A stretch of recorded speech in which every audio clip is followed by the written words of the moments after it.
আপনি নিশ্চয়ই রেলগেটে দাঁড়িয়ে থাকতে থাকতে বিরক্ত হয়ে যান তো, কিন্তু এটাই ঠিক যে রেলগেটে যখন রেলগেটটা পড়ে, সাইরেন বাজে, ওখানে রেড সিগন্যাল থাকে, আপনার দাঁড়িয়ে যাওয়া উচিত।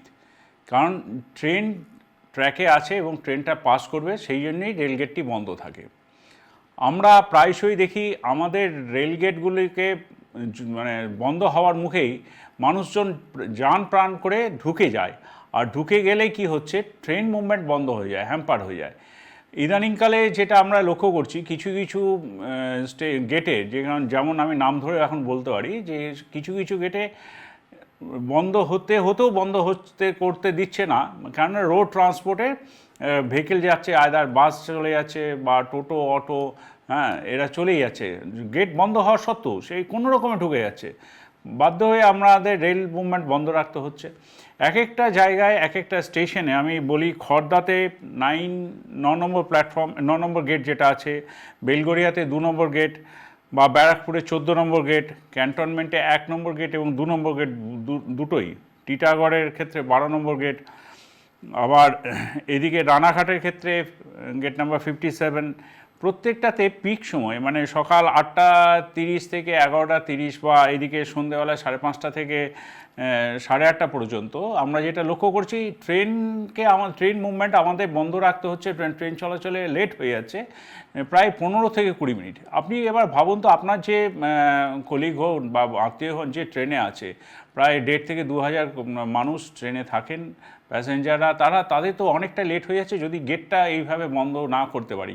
এই যে 15 মিনিট এক একটা গেটে আমি বললাম আটকে যাচ্ছে, তাতে ওই ট্রেনে যারা আছে তাদের কতটা কষ্ট, তাদের কতটা অসুবিধার মধ্যে থাকতে হচ্ছে সেটাও বুঝুন। আবার এইদিকে আসি রিষ্টায় 3 নম্বর আর 4 নম্বর গেট, মানে এত ব্যস্ত গেট যে ট্রেন আমরা চালাতেই পারছি না, খুব প্রবলেমও হচ্ছে যে গেট বন্ধ না হলে চলবে কী করে। উত্তরপাড়ায় 2C, বৈদ্যবাটিতে 11 স্পেশাল, তালিতে 56 স্পেশাল, শক্তিগড়ে 44 স্পেশাল, বারুইপাড়ায় আছে, মেমারিতে 32 এবং 33 নম্বর গেট, বেলুড়ে 1.5 নম্বর গেটটা।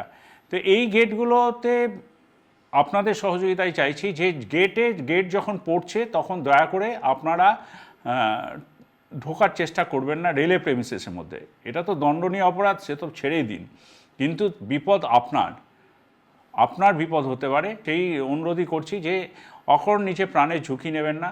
আর আরেকটা কথাও ভাবুন, ট্রেনটা যখন প্ল্যাটফর্মে বা স্টেশনে ঢুকতে পারছে না, অটোমেটিক লেট হচ্ছে। লেটটা এই যে 5 মিনিট 7 মিনিট বা 10 মিনিট যে লেট হয়ে যাচ্ছে এক একটা গেটে, এটার কিউমুলেটিভ এফেক্ট কিন্তু বড় আকার ধারণ করছে।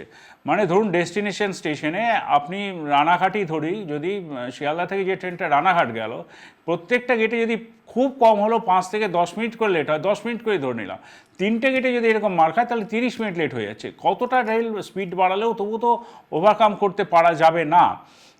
সেই জন্যই আপনাদের কাছে সহযোগিতা চাইছি। এবং এটার কিউমুলেটিভ এফেক্টও হয়ে যাচ্ছে না, ফেরার পথে সেই ট্রেনটাকে সে আবার লেট আসছে। তো কেউ আমরা এটা থেকে উইনার হচ্ছি না। আপনিও ট্রেনে অনেক সময় যাচ্ছেন, আপনাকেও এটা ফেস করতে হয়, বা আপনারা যারা গেটে আটকে আছেন তারা শুধু তাদের সহযোগিতাটা শুধু কাম্য। একদিন তো আপনিও সেই ট্রেনে অপেক্ষা করেন যে রেলগেটটা বন্ধ হয় না বলে, অফিস ফেরার সময়। এই কথাগুলো মাথায় রাখুন। একটাই মানে ওয়ান লাইনে যেটা বলতে হয় যে নোবডি ইজ উইনিং। রেলের সঙ্গে সহযোগিতা করুন, রেল আপনাদের পাশে আছে, গেটগুলো ঠিক সময় বন্ধ করতে দিন।